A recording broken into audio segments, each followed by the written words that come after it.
የተከበራችሁ የዘሀበሻ ቤተሰቦች አሁን የደረሰን ሰበር መረጃ አለ።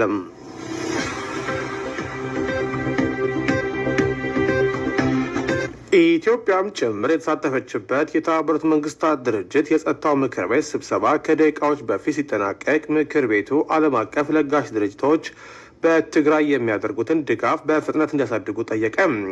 በስብሰባው ላይ የተገኙት አምባሳደር ታዬ አጽቀሥላሴ በጸጥታው ምክር ቤት አባላት ፊት ለፊት ባደረጉት ንግግር ስለ ወልቃይት ጠገዴ ጠይቀው ሲመልሱ የአማራ ሕዝብ የሚኖረው በአያት ቅድመ አያቶቹ መሬት ነው ሲሉም በይፋ ተናግረዋል። ዝርዝሩን ከነ ቪዲዮ ይዘኗል። እስከ መጨረሻው ተመልከቱን። የተባበሩት መንግስታት ድርጅት የጸጥታው ምክር ቤት በዛሬው ዕለት በትግራይ ወቅታዊ ጉዳይ ላይ ውይይት አድርጓል። በውይይቱም በትግራይ ክልል የሚፈጸሙ የሰብአዊ መብት ጥሰቶች በአፋጣኝ ሊቆሙ እንደሚገባና ወደፊትም እንዳይፈጸሙ ለዜጎች ጥበቃ ሊደረግ እንደሚገባ አስታውቋል። በድንበር የለሽ የሐኪሞች ቡድን ላይ የተፈጸመው ግድያ እንዳሳዘነው ያስታወቀው ምክር ቤቱም የሰብአዊ ድጋፍ ሰራተኞች አስፈላጊው ጥበቃ አድርጎላቸው ያለ ገደብ ስራቸው እንዲሰሩ ሊደረግ ይገባል ብሏል። በክልሉ የሚንቀሳቀሱ ሁሉም የታጠቁ ኃይሎች የሰብአዊ ድጋፍ ሰራተኞችና የሲቪሊያንን ደህንነት መጠበቅ እንዳለባቸው ምክር ቤቱ አሳስቧል። ከሰሞኑ ዋነኛ ሰብአዊ ድጋፍ መታለፊያ የሆኑ ድልድዮች መውደም፣ በተለይም የተከዜ ድልድይ መፍረሱም አሳሳቢ መሆን ያነሳው ምክር ቤቱ ሆኖም ግን መንግስት ሰብአዊ ድጋፎችን ለማጓጓዝ ወደ መቀሌ በራ መፍቀዱን አድንቆም ወደ ሌሎች አውሮፕላን ማረፊያዎችን በቅርቡ በራዎች እንደሚፈቅድ እምነት እንዳለው ምክር ቤቱ አሳውቋል።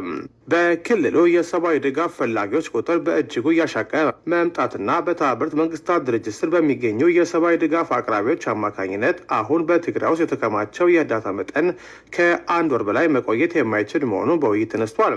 ስለዚህም ዓለም አቀፍ ለጋሽ ድርጅቶች በክልሉ የሚያደርጉትን ድጋፍ በፍጥነት ያሳድጉ እንደሚገባ ምክር ቤቱ ጠይቋል። በክልሉ የስልክ የኤሌክትሪክና የባንክ አገልግሎቶች ጨምሮ ሌሎችም መሰረታዊ አገልግሎቶች በፍጥነት ወደነበሩበት እንዲመለሱም ጠይቋል። ምክር ቤቱ በስብሰባው አክሎም የኢትዮጵያ መንግስት ያደረገውን የተኩስ አቁም ያደነቀ ሲሆን ዓለም አቀፉ ማህበረሰብም የመንግስትን ጥረት ሊያበረታታ ይገባል ብሏል። በግጭቱ የሚካፈሉ ሌሎች አካላትን በፍጥነት ወደ ተኩስ አቁም ሊመጡ እንደሚገባ ምክር ቤቱ ጥሪ አቅርቧል። በክልሉ የሚደረጉ የተኩስ አቁሞች በሁሉም የትግራይ ክልል አካባቢዎች ሰብአዊ ድጋፎችን ለማድረስ ከፍተኛ ጠቀሜታ አለ ብሏል። ዘላቂ ሰላም ሁሉንም ባለድርሻ አካላት ያካተተ ሀገር አቀፍ ውይይትና ንግግር ጊዜ ሳይወስድ እንዲጀመር ምክር ቤቱም ጠይቋል። ኢትዮጵያ ሰኔ 14 ያካሄደችው ምርጫ በአንዳንድ ቦታዎችና ምርጫ ጣቢያዎች ከታየው እጥረትና ከተፈጠረው ጫና ውጪ ምርጫው ሰላማዊና ህጋዊ ሂደቶችን ጠብቆ የተካሄደ ነበር በሚል የአፍሪካ ህብረት ታዛቢ ቡድን ያቀረበውን ሪፖርት እንደሚቀበልም አስታውቋል። ምርጫው በኢትዮጵያም ትርጉም ያለው ሁሉንም ባለድርሻ አካላት ያካተተ ውይይት ለማድረግ በር የሚከፍት መሆኑንም ምክር ቤቱ አመላክቷል።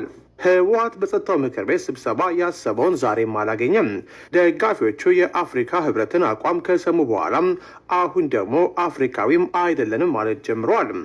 በስብሰባው ላይ በተባበሩት መንግስታት ድርጅት የኢትዮጵያ ቋሚ መልእክተኛ አምባሳደር ታዬ አጽቀሥላሴም ስብሰባው የኢትዮጵያ መንግስት ለትግራይ ህዝብ ሲል ትልቅ ፖለቲካዊ ውሳኔ ባሳለፈበት ወቅት መካሄዱን ገልጸዋል።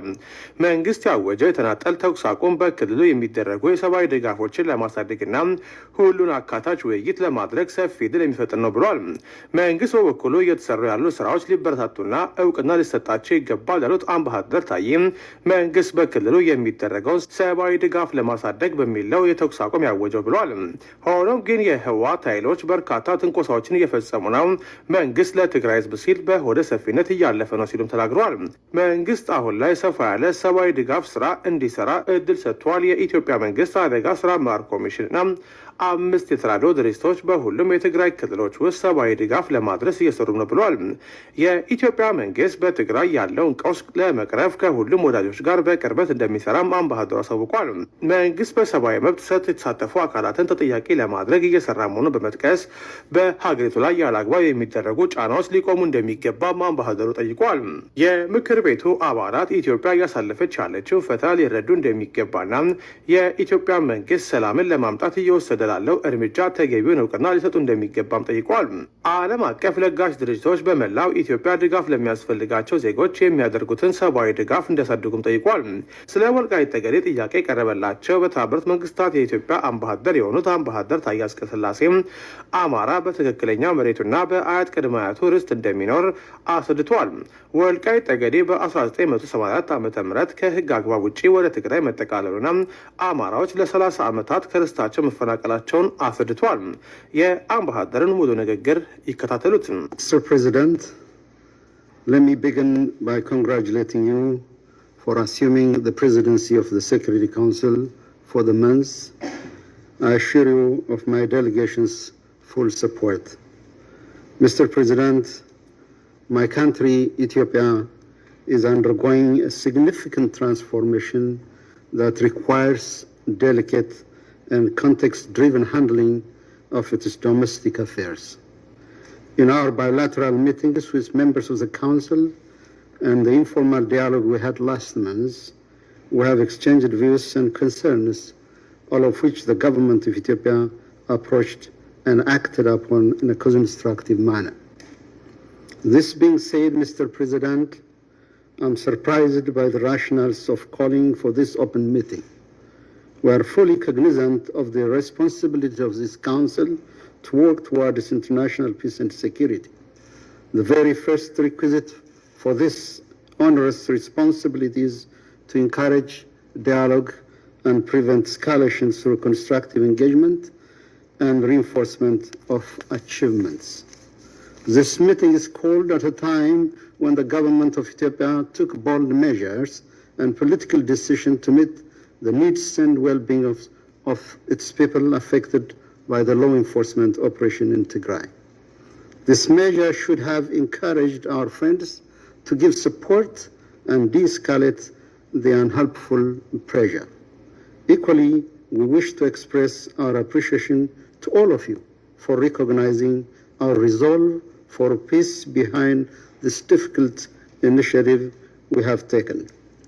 Mr. President, since the Council held the informal interactive dialogue on the humanitarian situation in Ethiopia, there are critical developments that deserve your recognition and constructive outlook.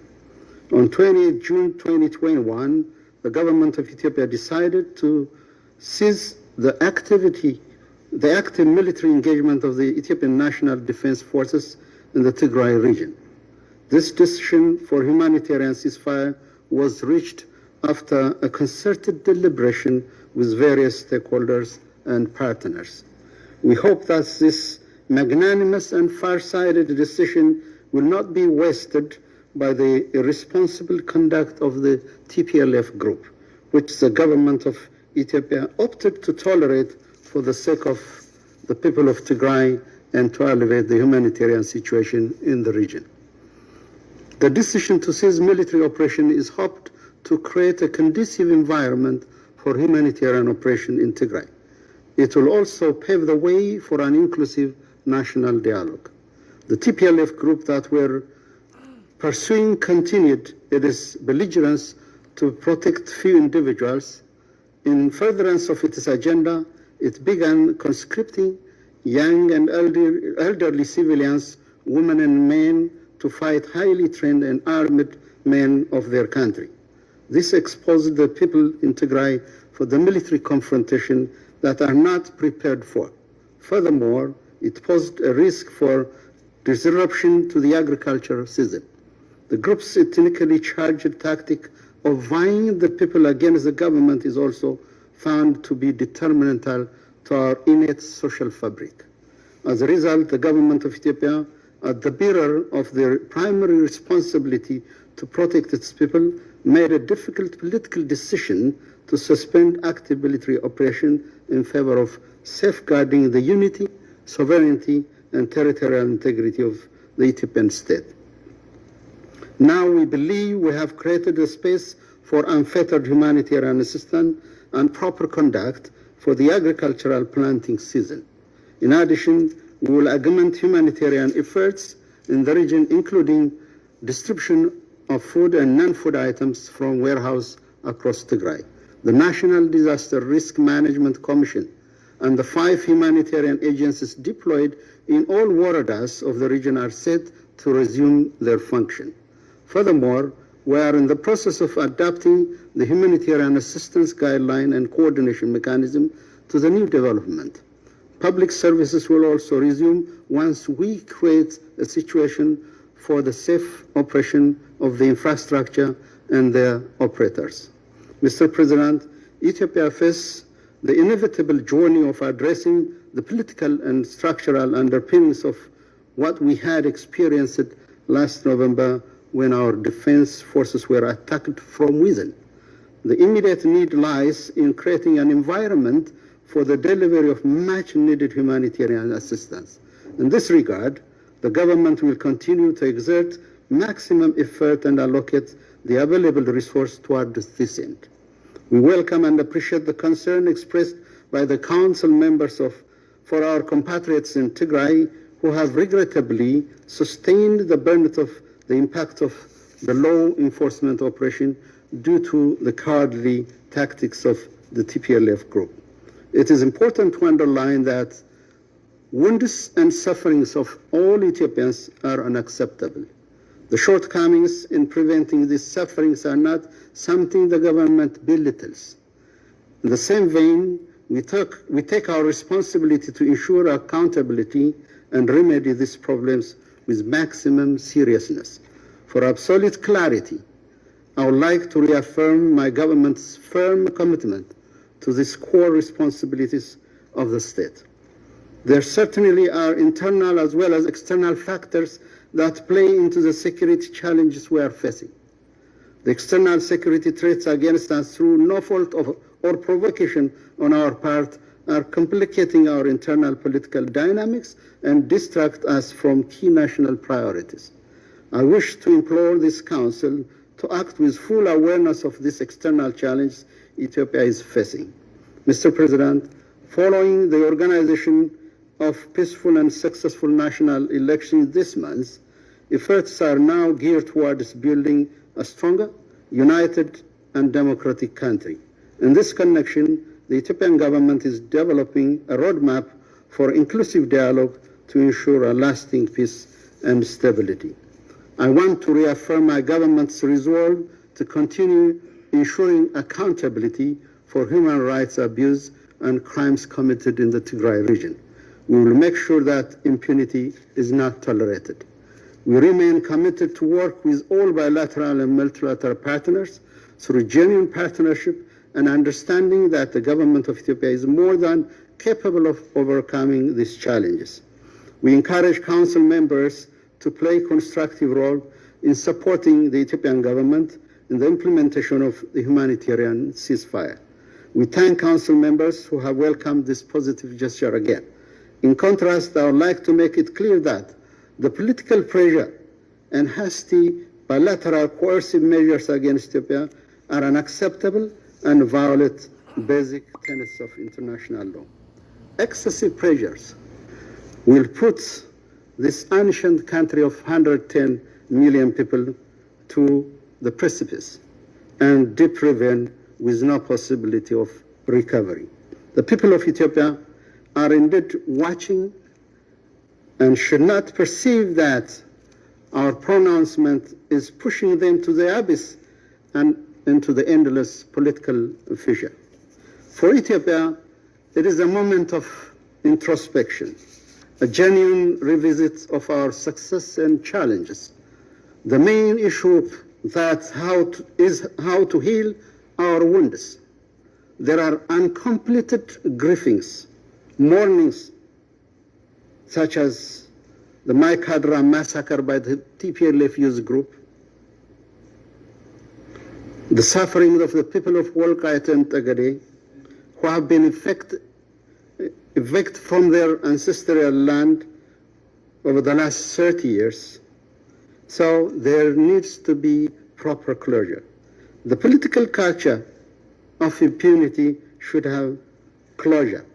We know that what exalts us as a nation is to overcome our own challenges. What would elevate us as a nation is our commitment and the commitment of our people to stand for peace. We might be poor, but we have also hope. We are people with values, cherished ones.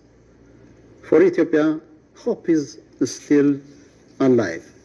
In conclusion, I hope Council members will take the situation in my country in the right perspective, understand the magnitude of the challenges we face, and also recognize the important step that we have taken in this regard.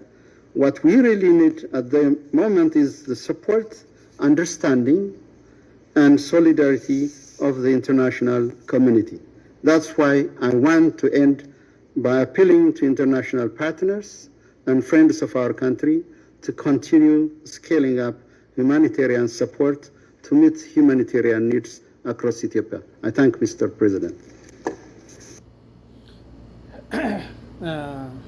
ሰላም ጤና ይስጥልኝ። እንደምን ሰነበታችሁ ውድ የዩቲዩብ ተከታታዮች፣ ሰላም ናችሁ? እንዴት ናችሁልኝ? ያው አሁን ያሰማችሁ ሰሞኑን ጠፍቻለሁ ትንሽ ካለው ነባራዊ ሁኔታና ፌስቡክ ላይ ደግሞ አንዳንድ ነገሮች እየጻፍን ስለሆነ ዩቲዩብ ላይ ብዙም አልመጣሁም። ዩቲዩብ ላይ ማልመጣበት አንደኛው ሰብስክራይብ አላደገም፣ ላይቭ መግባት አልቻልኩም። ላይቭ የምገባው ሰብስክራይብ 1000 መሙላት አለበት። ሰብስክራይብ የሚያደርጉ ጓደኞችና ቤተሰቦች ደግሞ በየቀኑ ሰብስክራይብ ለማድረግ የግድ በየቀኑ ላይቭ መስራት ነበረብኝ፣ በየቀኑ ቪዲዮ መጫን ነበረብኝ። በዚህ ምክንያት ያው እኔም ጓደኞቼ በየቀኑ ሰብስክራይብ ስላላደረጉ ቢያንስ ሰብስክራይብ ሊከፍትልኝ አልቻለም እና ሰብስክራይብ 1000 ቢሞላ በየጊዜው ዩቲዩብ ላይ መረጃዎችንም መልእክቶችንም ይጠቅማሉ የምላቸውን ነገሮች ለእናንተ ለማካፈል ዝግጁ ነበርኩ። ነገር ግን ያው ሰብስክራይቡ 1000 ስላልሞላ አሁንም ሰብስክራይብ ያላደረጋችሁ ሰብስክራይብ እንድታደርጉ በዚህ አጋጣሚ ማሳሰብ ፈልጋለሁ። ውድ ኢትዮጵያውያን እንደምንሰነበታችሁ፣ ሰላም ናችሁ ወይ? እኔ ሰላም ነኝ። ሁላችሁም ሰላም ብያለሁ። በያላችሁበት ዓለም ሀገር በሙሉ እንደየሰዓት አቆጣጠራችሁ ሰላማችሁ ይብዛ። እንግዲህ ሀገራችን ሰላም ያርግልን። የገጠመን መጥፎ ፈተና የእርስ በርስ ግጭቶች፣ የእርስ በርስ መናናቆች፣ የእርስ በርስ አለመከባበሮች ወደ መጥፎ ደረጃ በደረስንበት ደረጃ ላይ እንገኛለን። ያም ቢሆንም ግን ደግሞ ያለው ማህበረሰብ አሁንም አንድነቱን አጠንክሮ ኢትዮጵያዊነቱን አበርትቶ በኢትዮጵያዊነቱ በአንድ ላይ ቆሞ ማንን ማቸነፍ እንዳለበት፣ ከማን ጋር መታረቅ እንዳለበት፣ ከማን ጋር መስማማት እንዳለበት ሁሉም ሰው በአንድ ላይ ቆሞ ሊታገል ይገባዋልና የአባይ ግድብን ምክንያት አድርገው እነ ግብጽ እነ ሱዳን ብዙ ነገር ይሰራሉ። የውጭ ዲፕሎማቶች ብዙ መጥፎ ነገር ይሰራሉ። የኛ ጠላቶች የኛ ባንዳዎች ደግሞ ኢትዮጵያ ውስጥ ደግሞ ኢትዮጵያንን እያሉ በኢትዮጵያ ካባና በኢትዮጵያ ፓስፖርት ደግሞ ብዙ ነገር ይሰራሉ። ዞሮ ግን ደግሞ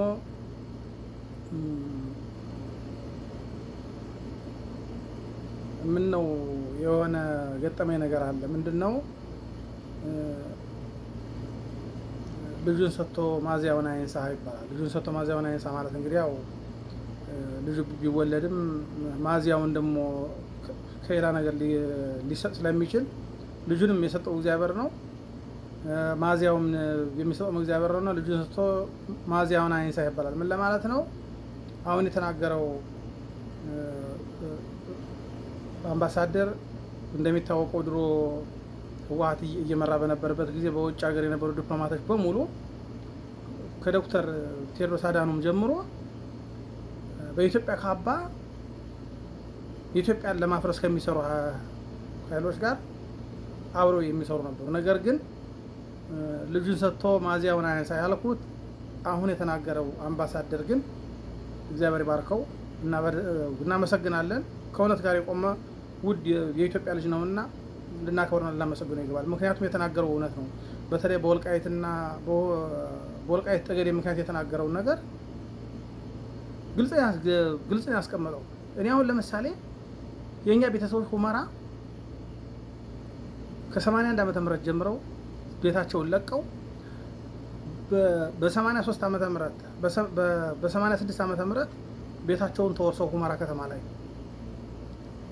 በ97 ዓመተ ምህረት ነው በክስ እንደገና በይግባኝ ያስመለስ ነው። ይሄን ያውቃል፣ ይሄ ኢትዮጵያ ያውቃል። ሌሎች ቢክዱ እንደ አንሻ ያሉ ቤተሰቦቻችን ምስክር ናቸው። ማይካር ያሉ ቤተሰቦቻችን ምስክር ናቸው። በሀከር ያሉ ምስክር ናቸው። ጠገዴ ያሉ ምስክሮች ናቸው። ግን ሁመራ ከተማ ላይ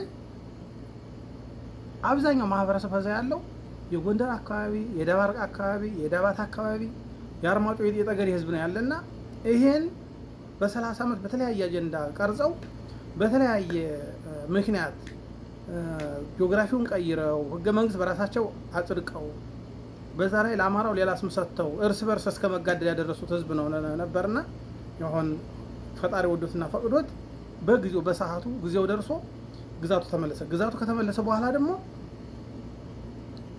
ከአማራው ጋር ሂሳብ ልናወራድ ነው ይላሉ። ከአንደኛው ጋር እንዲል እናደርግ ነው ይላሉ።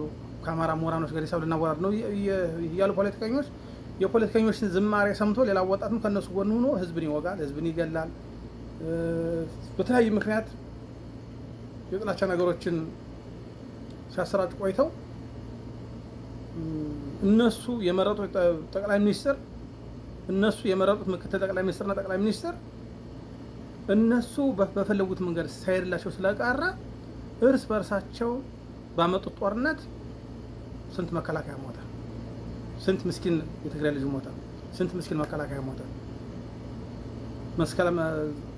መከላከያው የእነሱን ደህንነት ለመጠበቅ ገብቶ የእነሱን ዳር ደንበር ለመጠበቅ ገብቶ የእነሱን ወጣት ለማስተማር ገብቶ የእነሱን ዩኒቨርሲቲ ለመጠበቅ ገብቶ የእነሱን አዝመራ ለመከወን ገብቶ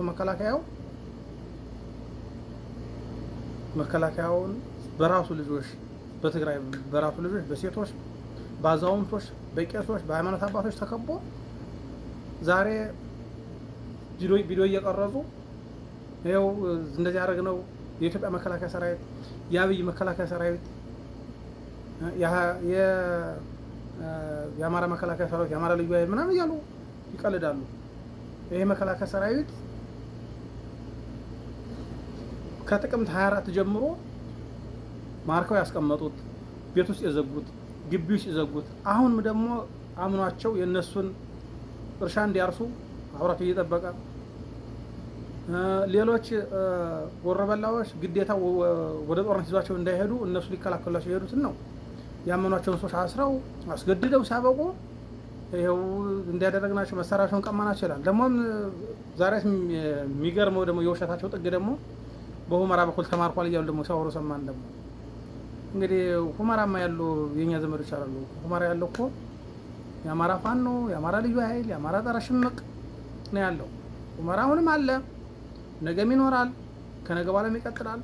ከተከዜ ማዶ እህትና ወንድም እንኖራለን፣ ከተከዜ ማዶ እንሻገራለን ከተባለ ግን ምንም ችግር የለም። ሁሉም ሰው ተዘጋጅቷል። ምንም ችግር የለም። ከዚህ በኋላ ሰጥቶ መለመን ሳይሆን ይዞ ማልማትን ለ30 ዓመት የተሸገረው ማህበረሰብ ዛሬ በስሜት ከወገኑ ጎን ሆኖ ልማት ነው እያለማ ነውና ከዚህ በኋላ ከህዝባችን ጎን ሆነን ሁላችን ጠንከር መስራት አለብን ብዬ ማሳሰብ ፈልጋለሁ። ከዚህ በኋላ ልዩነታችን ወደ ውስጥ አጥበን አንድነታችን ወደ ውጭ አስፍተን መታገል አለብን። እንደ ኢትዮጵያም እንደ አማራ እንደ ኢትዮጵያም እንደ አማራ ይመለከተናል። ከመንግስት ጎን ሆነን በሚመለከተን ነገር አብረን እናግዛለን፣ በማይመለከተን ነገር ደግሞ አብረን እንከባበራለን። ከወታደር ጎን እንሆናለን፣ ከምንሻው ጎን እንሆናለን፣ ከፋኖ ጎን እንሆናለን፣ ከልዩ ኃይል ጎን እንሆናለን። ከህዝባችን ጋር ሆነን በሱዳን በኩል ያለውን የሱዳን ወራሪም ጊዜውና ሰዓቱን ጠብቆ እንዲወጣ ማድረግ ነው። ግድባችን እንዲገደብ ግብፅን በቂ በሆነ ምክንያት መመከት ነው። ህዝባችን ማጠናከር ነው። ከህወሓት ጋር ያለውን ነገር በጀመሩት ከጨረሱ ከተከዜ ማዶ ከተስማሙ ካላቸው ልዩነት ጋር ከመንግስት ጋር ከተስማሙ ይስማሙ። ከተከዜ ማዶ መተን ድሮ ወረነው የነበረውን ዛሬ የምንኖረዋለን ከተባለ ግን ድሮ የነበሩት በነ በረከት በነ ስዩም መስፍን በነ ህላዊ ዮሴፍ በነ ታደሰ ጥንቅሹ አማራ ባልሆኑ የአማራ ጠላቶችና ጸረ አማራ በሆነ ቡድን ተመርቶ የጎንደር ህዝብ ሲገደል፣ የአርማጮ ህዝብ ሲገደል፣ የጠገዴ ህዝብ ሲገደል፣ የጠለምት ህዝብ ሲገደል፣ የራያ ህዝብ ሲገደል፣ የአርማጮ ህዝብ የጠገዴ ሲገደል የነበረው የጎንደር ሲገደል እንደነበረው አይደለም። አሁን ያለው ወጣት በስነ ልቦና አንዱ ሆኗል። በጀግንነት ታጥቋል። ጠላቱን ማን እንደሆነ ያውቃል። እንደ ሌሎች ግን ሂሳብ ልናወራርድ ነው ብሎ ከትግራይ ህዝብ ጋር ጠላት ነው ግን አይደለም። ሂሳብ ሊያወራርድ ቀርቶ ግን የሂሳብ ሴንጤሮችን ገና ሲሰራ ግን መልስ መምታት የሚችል ወጣት ተዘጋጅቷል። ለመጣው እንቀበላለን። ስለዚህ ልዩ ኃይል ስልጠና ሰልጥኑ ተብሏል። ፖሊስ ሰልጥኑ ተብሏል።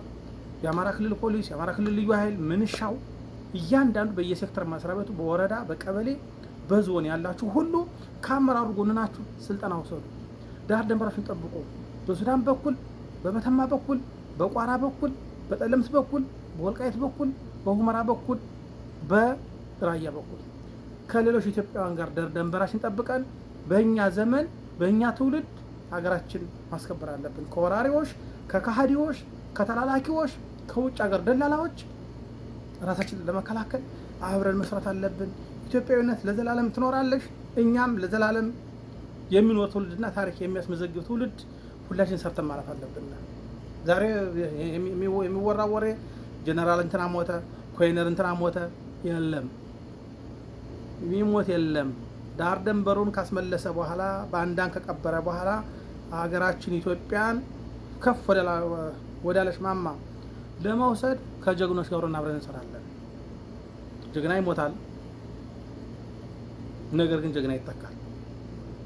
ስለዚህ ሁላችንም ተስማምተን መስራት እነ ልዩነታችን መስማማት አለብን ብዬ አስባለሁ። በተለይ በአመራሮች ላይ ያለን ልዩነት አጥበን፣ በተፎካካሪ ፓርቲዎች ላይ ያለን ልዩነት አጥበን ሁሉንም ለኢትዮጵያ ስንል፣ ለህዝባችን አንድነት ስንል፣ ለአባይ ግድብ ስንል፣ ለዋላዊነታችን ስንል ሌላ ጠላት ሶስተኛ ወገን ሁለተኛ ወገን መጥቶ ኢትዮጵያን በቀይ ግዛት ልግዛችሁ ከምንባል እኛ ከነ ልዩነታችን ተስማምተን የእኛን የውስጣዊ ችግሮችን ሌላ ጊዜ መፍታት አለብን ብዬ ስለማስብ ነው ይህን መልክ ለማሳለፍ ፈልጌ የመጣው። ስላዳመጣችሁ ከልብ አመሰግናለሁ። ሰብስክራይብ እያደረጋችሁ ዩቲዩብን አሳድጉልኝ ወገኖች። ዩቲዩብ ሰብስክራይብ ነው። ዩቲዩብ ከከፈተልኝ በላይ ከከፈተልኝ በየቀኑ አንድ ቪዲዮም 2 ቪዲዮም መልእክት አስተላልፋለሁ። እኔም የምሰራው እውነተኛ መረጃ ነው፣ ለሀገራችን የሚጠቅም መረጃ ነው። በፖለቲካም በኢኮኖሚም በማህበራዊም የሚጠቅም መረጃ ነው መናገር ፈልገው። ከኔ የተሻለ ሰው ካለ ደግሞ ሀሳብ መቶ የሚሰጥበት፣ የኔን ሀሳብ ወስዶ የእሱን ሀሳብ የሚሰጥ ካለ፣ የእሷን ሀሳብ ሰጥታ የኔን ሀሳብ የምትቀበል ካለ፣ ሁሉም ለሀገራችን የሚጠቅም ከሆነ ለህዝባችን የሚጠቅም ከሆነ ለሸገረው የምንረዳ ከሆነ የምንወያይበት ሚዲያ እንደሆነ ነው። ሰብስክራይብ አድርጉ መላችሁ ሁሉ ጊዜና አሁንም ዛሬም ደግሞ የምነግራችሁ ሰብስክራይብ ያላደረጋችሁ ሰብስክራይብ አድርጉ፣ አበረታቱ። እስካሁን ስታበረታቱ የነበረ ሰብስክራይብ፣ ላይክ፣ ሼር የምታደርጉ ደግሞ ከልብ አመሰግናለሁ። ሀገራችን ሰላም ትሁን፣ ህዝባችን ሰላም ይሁን። የኢትዮጵያ ጠላቶች የሚቀበሩበት ዘመን ዘንድሮ ነውና ኢትዮጵያን የጠላ የኢትዮጵያ ልጆች ይጠሉታልና አብረን ተባብረን ሀገራችን ወደ ከፍታ ማማ መውሰድ አለብን። ስደተኞች ወደ ሀገራቸው እንዲገቡ ዲፕሎማቶች በሰለጠነ መንገድ፣ እኛም ወጥተን የምንናገረው በሰለጠነ መንገድ፣ ያልሆነ ቃላት መነጋገር አያስፈልግም። ስደት ላይ ሆነ መጥፎ ቃል መናገሩ አያስፈልግም። በሰለጠነ መንገድ ተናግሮ በሰለጠነ መንገድ ወደ ሀገራችን እንድንገባ የሚመቻቸው ነገር መመቻቸት አለበት። በመንግስት በኩል ደግሞ በሚመለከተው አብረን ከመንግስቱ እንቆማለን፣ በማይመለከተው ደግሞ ተከባብረን አብረን መስራት አለብን። ደግሜ የምነግራችሁ ጠላቶቻችን የሚቀበሩት የእኛ አንድነት ሲሆን ነው። ጠላቶቻችን የሚያፍሩት እኛ አንድ ስንሆን ነው። ጠላቶቻችን የሚዋረዱት እኛ አንድ ስንሆን ነው። ስለዚህ እኛ አንድ መሆን አለብን። አንድነት ኃይል ነው ይባላል። በወልቃይት ጉዳይ እንግዲህ በዝርዝር ተናግሮታል ቅድም አምባሳደሩ። የወልቃይት ጉዳይ በ30 ዓመት የተሰደደው የራሱ ርስት ነው፣ የአያት ቅማቶቹ ርስት ነው ብሎ ተናግሯል።